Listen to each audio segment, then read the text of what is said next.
পৃথিবীর জমিনে আল্লাহর কুরআন আপনার আছে, তা সত্ত্বেও মুসলমান লাঞ্ছিত, পদদলিত, ঘৃণিত, অবহেলিত কেন? কারণ কোরআন তো অথেন্টিক গ্রন্থ, কোরআন থেকে তো মানুষ উপকৃত হবে। আর মানুষের মধ্যে পৃথিবীর জমিনে যারা সবচাইতে কোরআনকে মান্যতা দেয় এরা হলো জাতিতে মুসলিম, ঠিক না বেঠিক বাবা? একটু হলেও কোরআন তো এরা পড়ে, অত মুসলমান তো আপনার বলে হাঁচে লাঞ্ছিত হবে না, মুসলমান তো পদদলিত হবে না, মুসলমান তো ঘৃণিত হবে না। এটা কোরআনের সংজ্ঞা বাবা, কারণ কোরআন মানুষের কল্যাণের জন্য এসেছে। আজ তা সত্য কেন মুসলমান লাঞ্ছিত? তার মানে হলো কোরআন আমাদের ঘরে, কোরআন আমাদের বুকে সেটিং হয়নি। ঘরের ভেতরে কোরআন আপনার বলে গেছে, কোরআন বাস্তব জীবন কোরআন অনুযায়ী চলতে পারি না।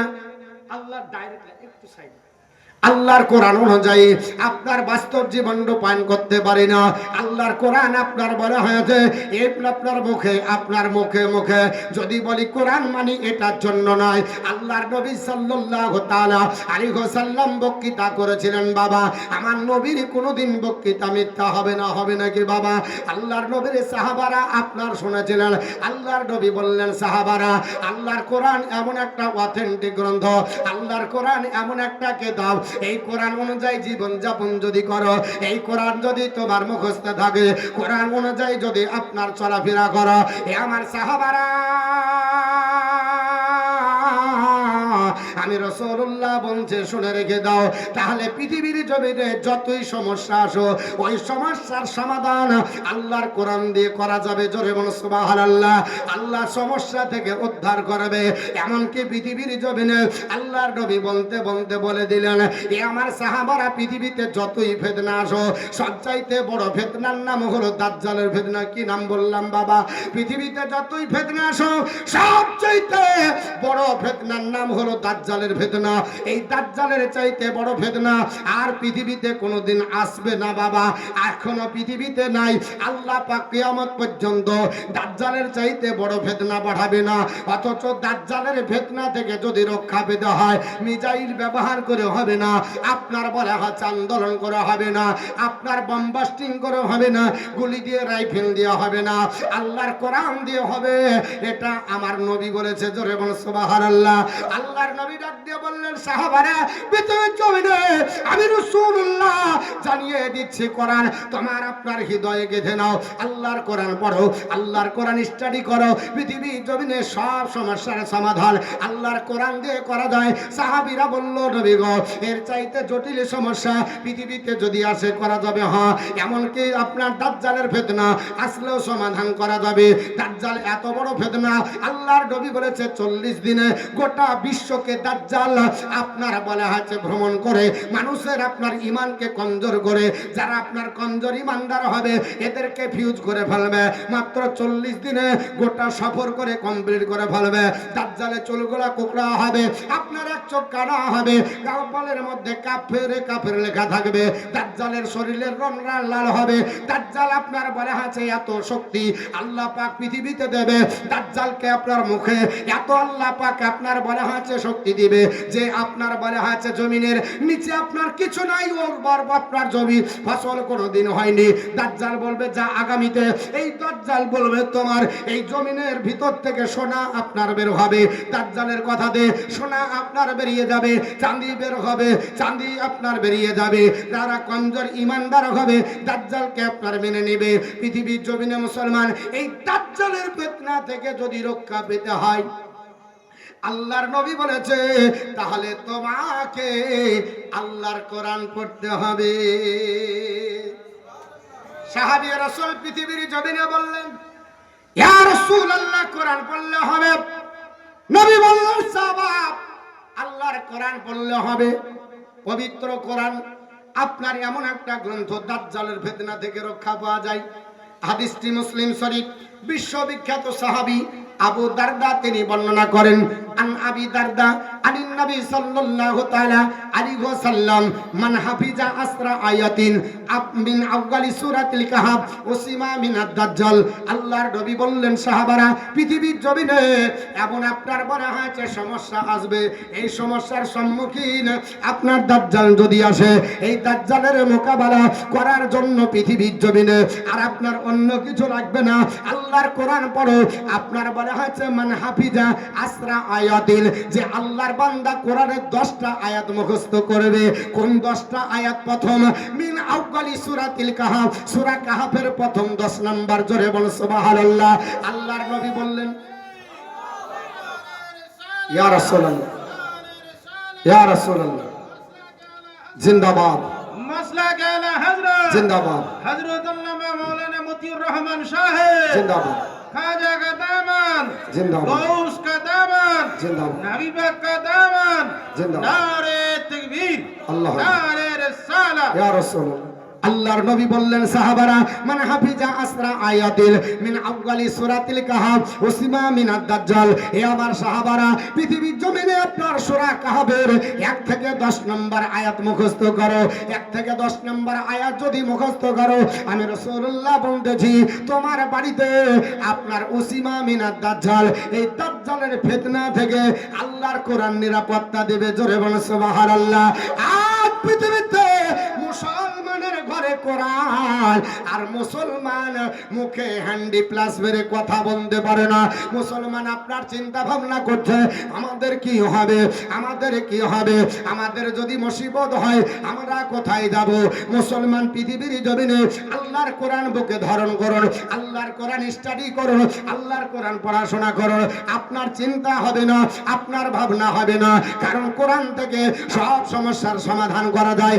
আজকে কোরআন বাড়িতে রেখে আপনি চিন্তা ভাবনা করে আল্লাহকে ছেড়ে মোল্লার পেছনে ঘোরেন।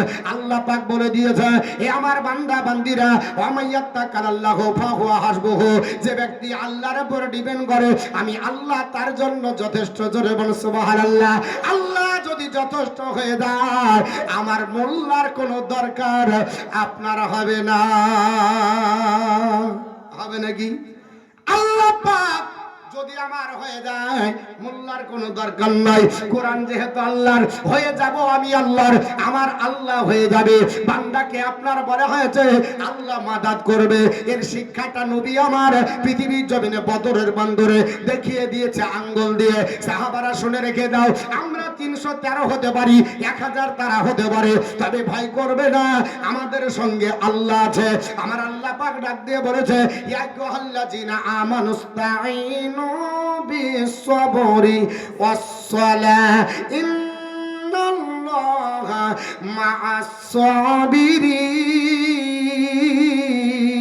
মা'আস-সাবিরিন।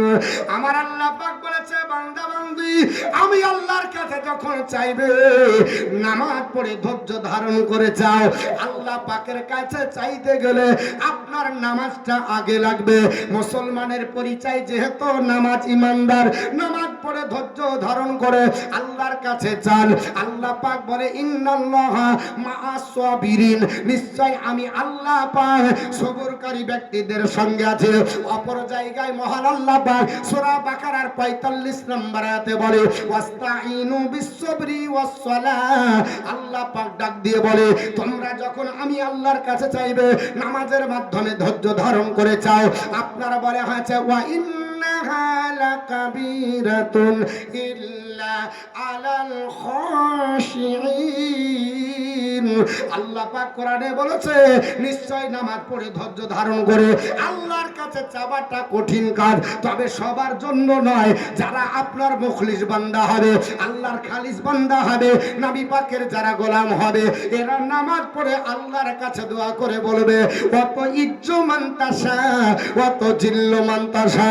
আল্লাহ তোমার কাছে আমি হাত তুলেছি, আল্লাহ তুমি যদি ইজ্জত দাও পৃথিবীর কোনো মানুষ বেইজ্জত করতে পারবে না, আর তুমি তুমি যদি বেজ্জত করো পৃথিবীর কোনো মোল্লা ইজ্জত দিতে পারবে না।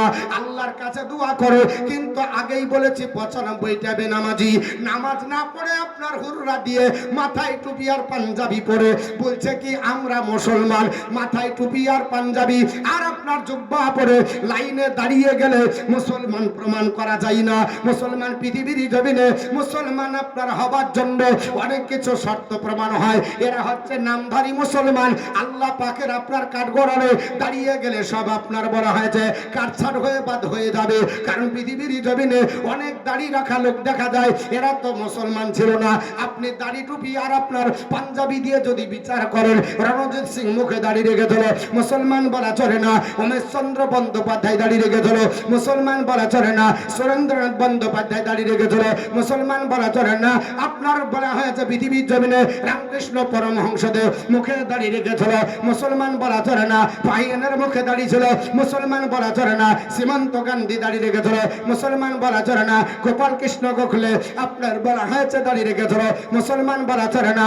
আপনার পৃথিবীর জমিনে বিশ্বকবি রবীন্দ্রনাথ ঠাকুর মাথায় আপনার মুখে দাড়ি রেখেছিল, মুসলমান বলা চলে না। টুপি আর পাগড়ি বলা হবে। রাজা রামমোহন রায় পাগড়ি পরেছে, আজও ইতিহাসের পাতায় নামটা দেখা যায়, মুসলমান বলা চলে না। স্বামী বিবেকানন্দ মাথায় পাগড়ি পরেছে, মুসলমান বলা চলে না। স্বামী দয়ানন্দ সরস্বতী মাথায় পাগড়ি পরেছে, মুসলমান বলা চলে না। বাল গঙ্গাধর তিলক মাথায় টুপি পরেছে, মুসলমান বলা চলে না। বঙ্কিমচন্দ্র চট্টোপাধ্যায় মাথায় টুপি পরেছে, মুসলমান বলা চলে না। লালা লাজপত রায় মাথায় টুপি পরেছে, মুসলমান বলা চলে না। দীনবন্ধু মিত্র মাথায় টুপি পরেছে, মুসলমান বলা চলে না। ভগৎ সিং মাথায় টুপি পরেছে, মুসলমান বলা চলে না।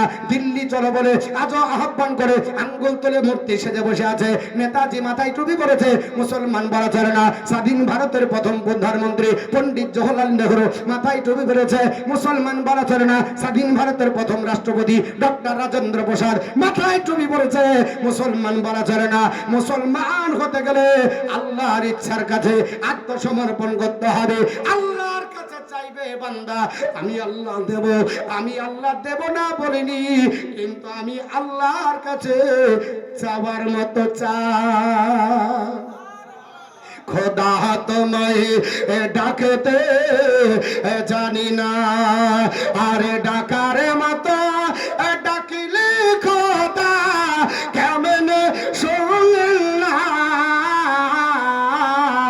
খোদা তোমায় ডাকতে জানি না,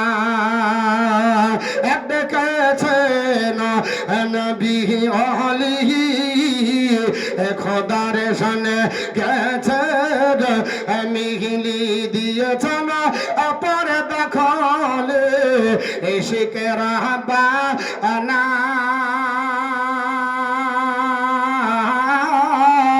খোদা তোমায় ডাকতে জানি না, ডেকেছে না মোশানবী তোর পাহাড়ে গেলে চলি, ডেকেছে না মোশানবী তোর পাহাড়ে গেলে চলি। খোদারে নরে পাহাড় জালে, খোদারে নরে পাহাড় জালে, মশা জলে না। খোদা তোমায় ডাকতে জানি না,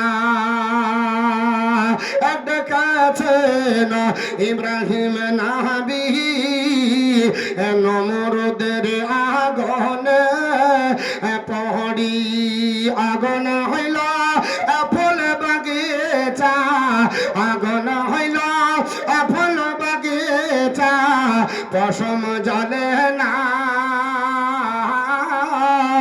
খোদা তোমায় ডাকতে জানি না। আপনার আমার চরিত্র কার থাকবে? নবী পাকের চরিত্র অনুযায়ী করব, অশান্তি করে নয়। আপনার বারে আছে কখনো আপনার হিংসাত্মক মনোভাব নিয়ে নাই। আল্লাহর নবী বলেছে যদি তোমার পড়শি অমুসলিম হয় আর তোমার চরিত্র দ্বারা যদি কষ্ট পাই, আমি রাসূলুল্লাহ বলছি তুমি আমার পূর্ণ ইমানদার মুমিন উম্মত উম্মাতানি না। এটা নবীর চরিত্র নয়। ভারতবর্ষ অখণ্ড ভারত, যখন পাকিস্তান বাংলাদেশ আর আপনার বলা হচ্ছে এই ভারত এক ছিল। সে সময় আপনারা জানেন পৃথিবীর জমিনে আমাদের আপনার কবি ইকবাল একটি গান গেয়েছিলেন, দেশপ্রেমিক গান, সারে জাহাঁ সে আচ্ছা হিন্দুস্তান হামারা। এই ভারতবর্ষকে ভালোবেসে গানটা তিনি গেয়েছিলেন। এই ভারতবর্ষ স্বাধীন হওয়ার আগে আপনারা জানেন 1944 সালে যেই দিন আপনার মানে হচ্ছে ইংরেজের গুলি আপনার সৈন্যরা মেরেছিল নেতাজিকে, আপনার উল্লেখ করে যে আজ নেতাজি উগ্রপন্থী চরমপন্থীদের আপনার নেতা হচ্ছে ভারতের।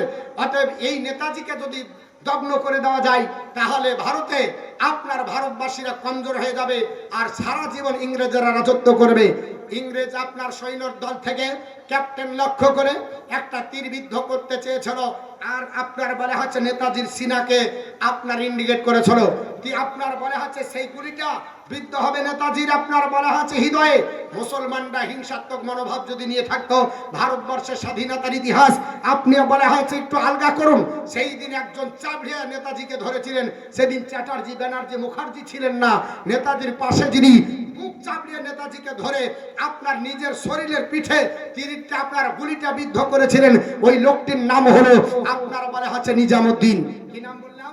ওই লোকটির নাম নিজামুদ্দিন। ভারতবর্ষের ইতিহাস আপনি পড়ুন যে ভারতের মাটিতে আমাদেরকে বলছে এরা রোহিঙ্গা, আমাদেরকে বলছে এরা টেররিস্ট, আমাদেরকে বলছে আতঙ্কবাদী, আমাদেরকে বলছে সন্ত্রাসী। যে সন্ত্রাসকে নির্মূল করে অখণ্ড ভারতের মাটিতে এই আপনার বলা হচ্ছে মুসলমানরা 63,000 প্লাস আপনার জীবন দিয়ে 52,000 শুধু আপনার আলিম উলামা হাফেজকারী জীবন দিয়ে যারা এই ভারতবর্ষকে রক্ত রঞ্জিত করে ভারতকে স্বাধীন করেছে, এদের উপরে আঙ্গুল তুলে আজকে বলছে এরা উদ্বাস্ত, এদেরকে বলছে যে এরা দেশপ্রেমিক নাই, এরা দেশদ্রোহী। আস্তাগফিরুল্লাহ। আমরা ভারতকে এত ভালোবাসি, তার উদাহরণ ভারতবর্ষের স্বাধীনতার ইতিহাসে যিনি আপনার বলা হচ্ছে নেতাজির প্রধান সেনাপতি ছিলেন, যিনি আপনার নেতাজির কাছে ছিলেন, ওই লোকটির নাম হচ্ছে শাহনাজ খান। কি নাম বললাম ভালো করে বোঝেন? লোকটির নাম হলো শাহনাজ খান। এই লোকটি ভারতবর্ষের মাটিতে যখন 1947 সালে আপনার ভারত স্বাধীন হওয়ার পরে দিল্লির লাল কেল্লাতে আপনার বলা হয়েছে আপনার পৃথিবীতে লাল বাহাদুর শাস্ত্রী আপনার তখন আপনার প্রধানমন্ত্রী ছিলেন, তখন আপনার বলা হচ্ছে দিল্লির লাল কেল্লাতে আপনার জওহরলাল নেহরুর নেতৃত্বে ওই ইন্ডিয়ান পতাকা যিনি আপনার বলা হচ্ছে তুলবে, ইন্ডিয়ান পতাকা যিনি উড়াবে, সেই দিন চ্যাটার্জি ব্যানার্জি মুখার্জি ছিল না।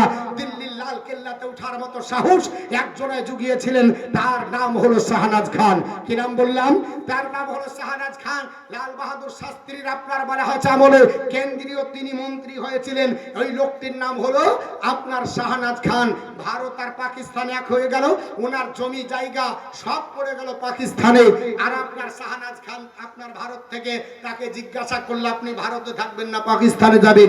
শাহনাজ খান বলেছিল যে জন্মভূমি আমার হচ্ছে ভারত, যেখানে আমার মা আমাকে জন্ম দিয়েছে, যেখানে আব্দুল মালিক ইসলাম পৃথিবীতে এসেছে, এই পৃথিবীর ভারত ছেড়ে পাকিস্তানে আমি যাব না। তিনি জমি জায়গা সব ত্যাগ করে ভারতকে মহব্বত করে ভারতে থেকে গেলেন, তার ঘর বাড়ি ওই দিকে থেকে গেল। 1965 সালে ইতিহাস আলগা করুন, 1965 সালে পাকিস্তানের সঙ্গে ভারতের যুদ্ধ হয়েছিল।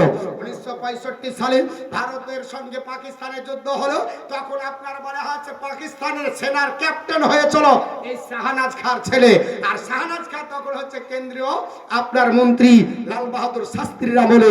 তখন তাকে জিজ্ঞাসা করা হয়েছিল যে একে আপনার বলা হচ্ছে মন্ত্রী পদ থেকে বরখাস্ত করা হোক, পদচ্যুত করা হোক, কেন? যার ছেলে ভারতের বিপক্ষে আপনার যুদ্ধ করবে। উনি বলেছিলেন যে আমার ভারতের বিপক্ষে সে আমারও বিপক্ষে। যুদ্ধ হলো, শেষ পর্যন্ত পাকিস্তানের পরাজয় হয়ে তার ছেলে আপনার বলা হয়েছে গুলিবিদ্ধ হয়ে ভারতের সৈন্যের হাতে প্রাণ হারালো। জিজ্ঞাসা করা হয়েছিল শাহনাজ খানকে, শাহনাজ খান তোমার ছেলের মরা মুখটা দেখবে। উনি বলেছিলেন যে আমার ভারতের দুশ্মন সে আমারও দুশ্মন। এটা ভারতের ইতিহাসে লেখা আছে। আর আমাদেরকে বলছে এরা দেশদ্রোহী। আপনারা কটা সঙ্গ দিয়েছিলেন যেই দিন ইংরেজ নজরবন্দি করেছিল নেতাজিকে, সেই দিন নেতাজি তাদের চোখে আপনার বালি ছিটিয়ে নজরবন্দি থেকে পালিয়ে তখন জার্মানে যান। জার্মানের প্রেসিডেন্ট ছিলেন আপনার বলা আছে তখন কে? হিটলার। হিটলারকে বলল যে আপনার হিটলার সাহেব আমাকে জাপান যেতে দেন, একটা সাবমেরিন দেন, আমি 3 মাস ধরে পানি তার সমুদ্র আপনার পার করে যাব, সেই দিন তিনি আপনার সঙ্গ দিয়ে যে গেছিলেন, যাবার পরে জাপানে উঠেছিলেন সঙ্গী চ্যাটার্জি, ব্যানার্জি, মুখার্জি, আপনার কোনো ব্যক্তি ছিল না। সেই দিন যে আপনার বলা হচ্ছে নেতাজির সঙ্গ লাভ করেছিলেন, সেই লোকটার নাম কি? ছেলেটাকে মুসলমান আবিদ হোসেন। উঠান ইতিহাস। মনে করছে মৌলবীরা পাগলা, বুকা, বুঝে না, আমাদেরকে বুকা বানাচ্ছে। ইতিহাস আমরা জানি না, আমরা ইতিহাস পড়িনি। ভারতবর্ষের মাটিতে মুসলমান সবচাইতে বেশি আপনার প্রাণ দিয়েছে, আর সবচাইতে বেশি আলিমারা দিয়েছে।